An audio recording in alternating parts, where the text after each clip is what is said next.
Hey guys, and welcome to Under Construction and the first episode of Let's Make Odd Bunnies with Construct 3.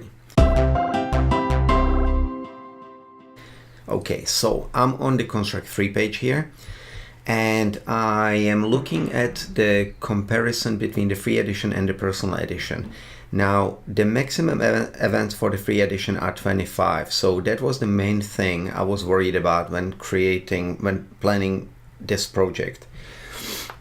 I want to make this in the free edition for you guys so you can learn from the software or learn the software before you invest in it. So it should be okay, but if I do run into any troubles, then I will cut corners here and there. The other thing is maximum layers 2 and special effects 2. The other things don't really apply to us because we're not going to be publishing or building any Android apps or anything like that, or iOS apps or anything. So you can check out the pricing later, but I am signed into my account, so you guys might have some pop-ups that tell you these are the limits of the free edition, etc.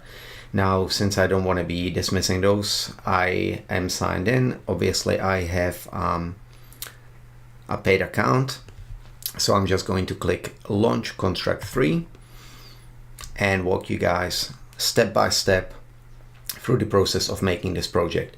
Sorry if my voice sounds a little bit funny. I'm not too sure what's going on. Okay, so if you guys see me looking over here like this, I do actually have a reference on this monitor of the project I'm making. Okay, so that's what's going on if I'm checking. Now, let's just click New Project, and we're going to go for 640 by 480. By 960.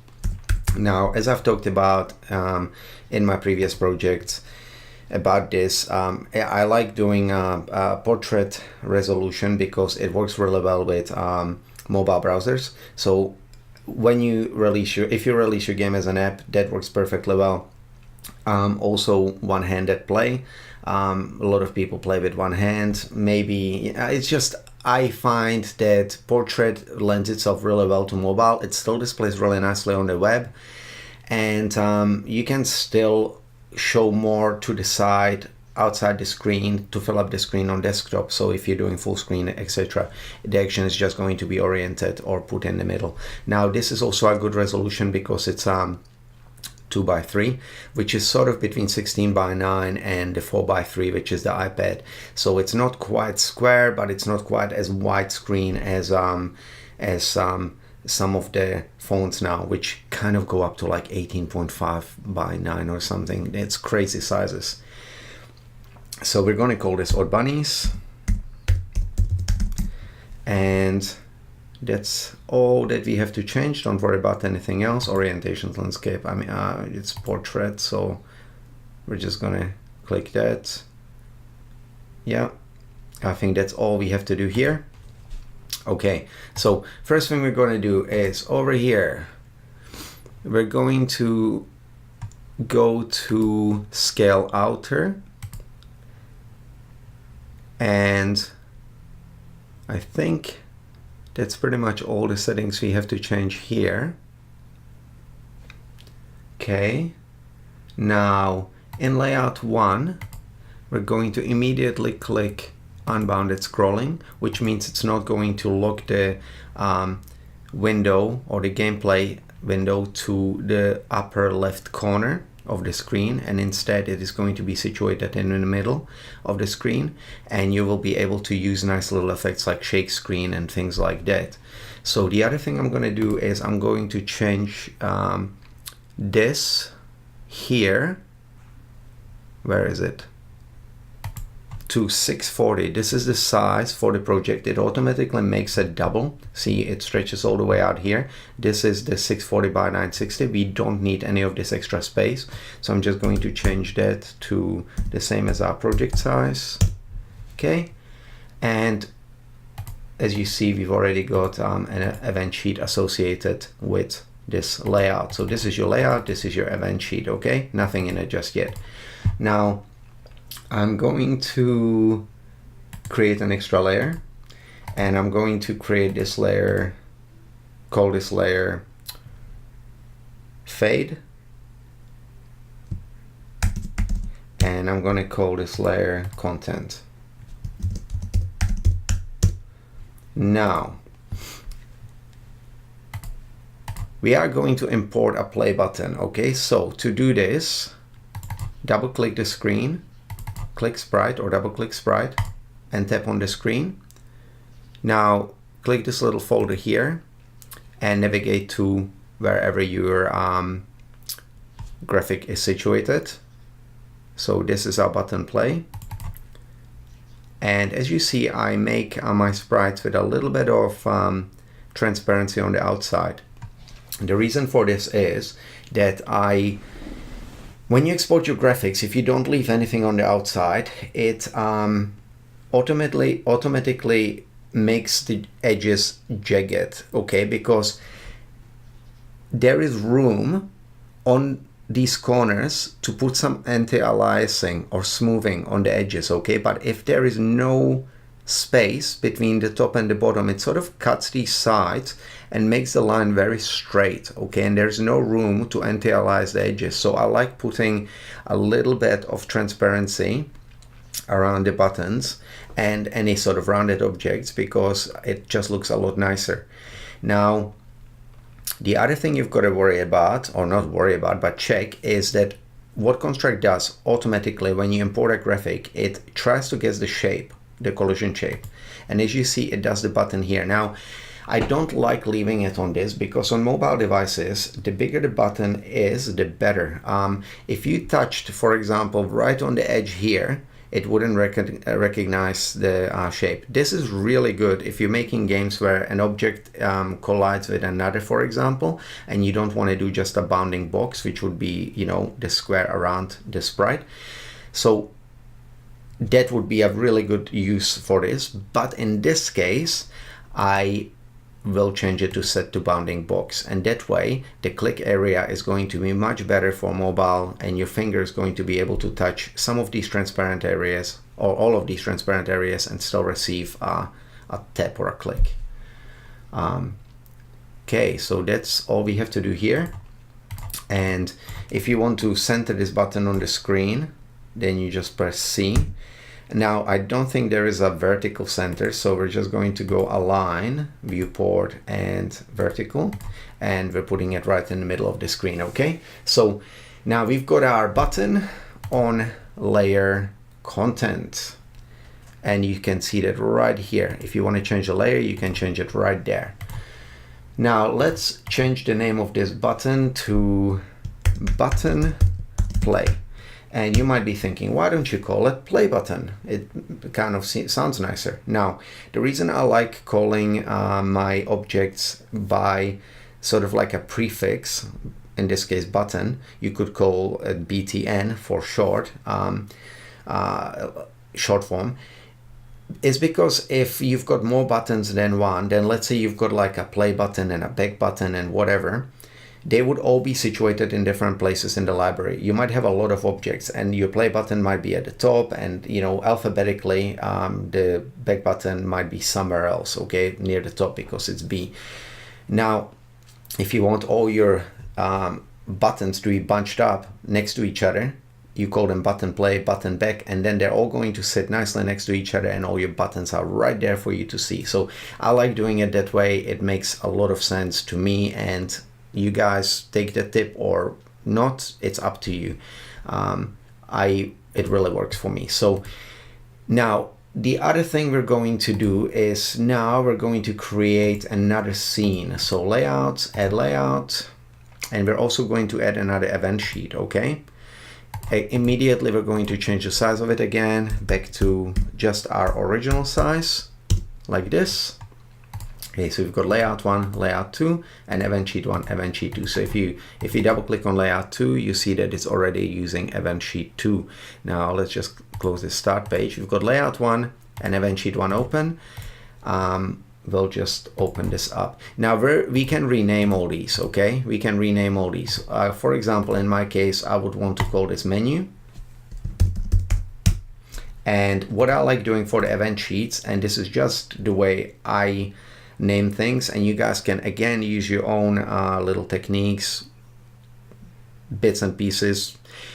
I like doing it this way. I like putting E in front of it, and that way I immediately know that it's the event sheet, okay? So for layout 2, we're going to call this game, and we're going to do the same thing here.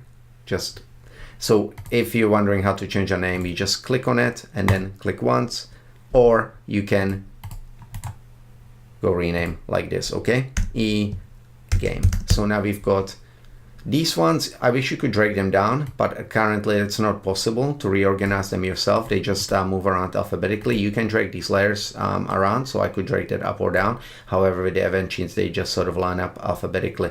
And I wish you could drag them down for organization purposes, so you can, it would just make things a little bit easier. So maybe that's a suggestion that I might post somewhere. Okay guys, so we've got menu, e-menu, game, e-game. So we've got 2 layouts and we've got 2 event sheets. So on the second layout, we're going to import another button. Now before we do that, because this button is white and we're not going to see it on the screen, we're going to change the background color over here. Oh yeah, and also we need to add the extra layer like we did in the other one. So we're going to go fade and content. All right, that's pretty cool.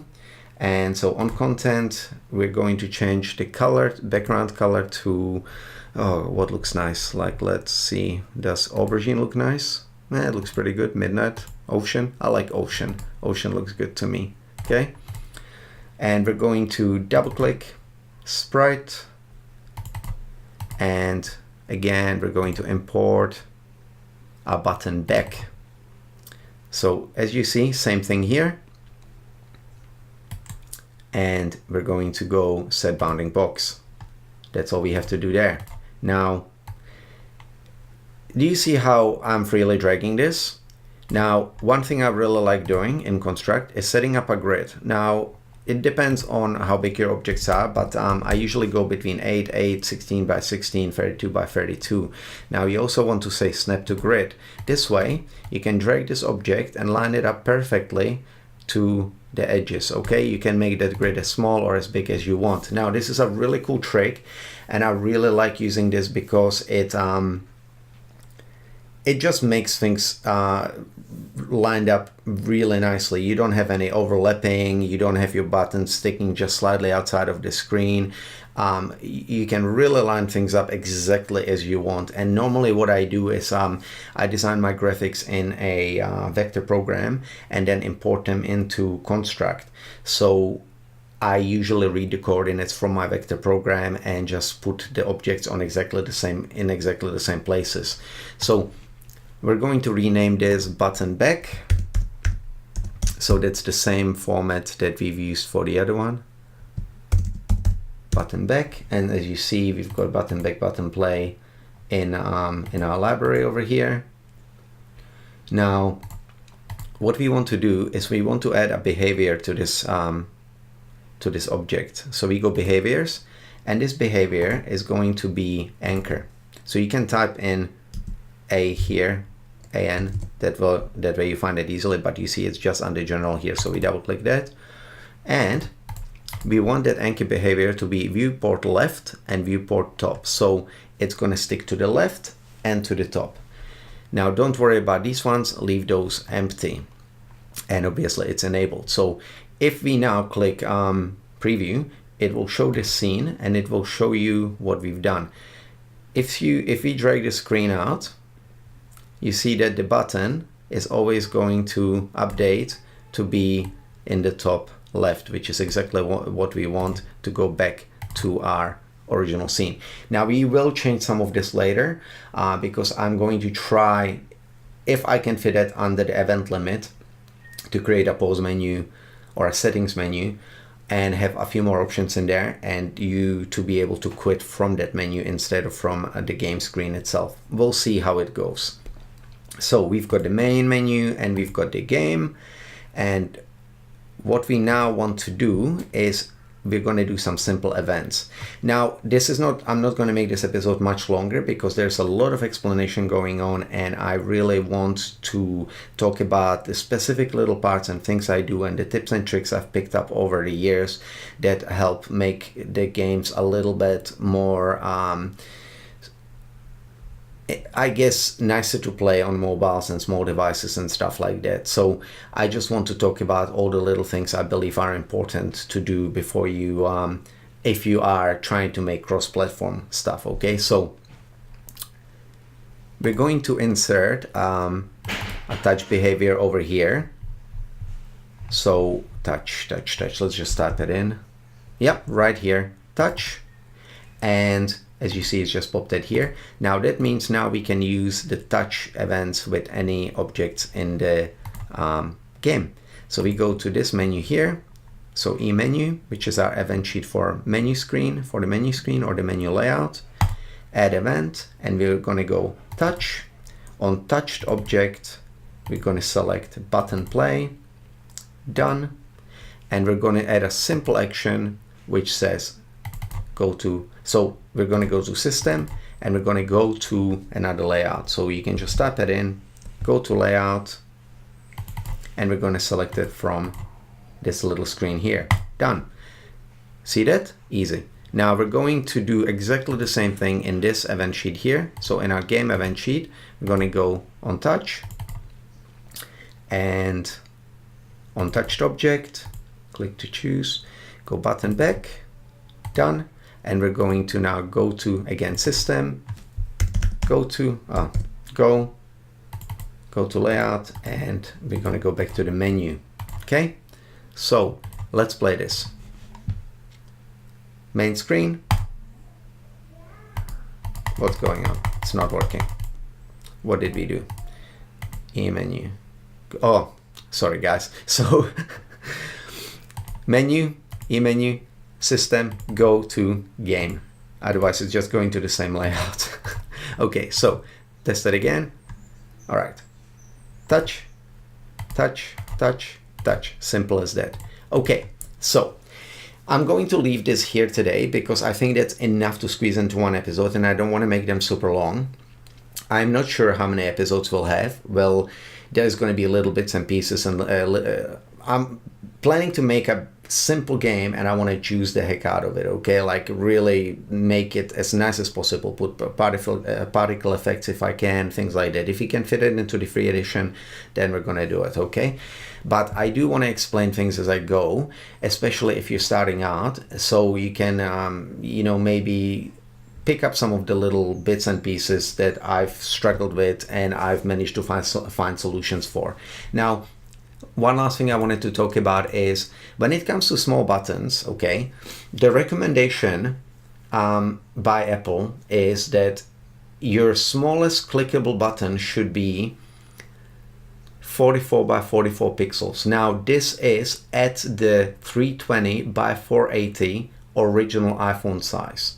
So at the resolution 320 by 480, the smallest clickable button should be 44 by 44 pixels. Now I like this, and it really makes sense because when you touch things on this phone screen, they are often very small, and I see sometimes people make their buttons too small, and it's very difficult. People have big thumbs, it's very difficult to actually touch the object properly. So one of the tricks that I showed you before was to actually use the bounding box for the object, because then you've got a bigger clickable area. So as you see, the other trick is making your buttons smaller and having a little bit more on the outside. And the last thing is, you got to remember that here we're on 640 by 960, which is exactly double of 320 by 480. So we need to double up that clickable size. So 44 by 44 will now become 88 by 88. I know this might seem really big, but trust me, it's really important. If you make your objects smaller and you're trying to get people to touch them, people are just going to get frustrated. So this is something you need to work with, okay? I try and make my button just a little bit bigger. I like going for 48 by 48 pixels at the original size. or at this size, because it's exactly double, 96 by 96, okay? I feel like that makes a really nice button that always works, and you really don't miss it if you're trying to tap it. Like, look at this. This is an iPhone 5S. It's tiny, and when I try and tap the screen, it's just impossible to if the buttons are any smaller, to actually hit the button, right? So that's something that you guys got to think about. So remember, whatever resolution you're using, if you choose a different resolution from what I'm showing you here, like 800 by 600 or something, you've got to work out the correct size of the button at the ratio, okay? So use that 320, the Apple recommendation, 320 by 480 original iPhone size. Use that as a base, and then work your buttons ratio size up from there. Now, pretty simple in this case because it's exactly double, so we don't have to worry about much.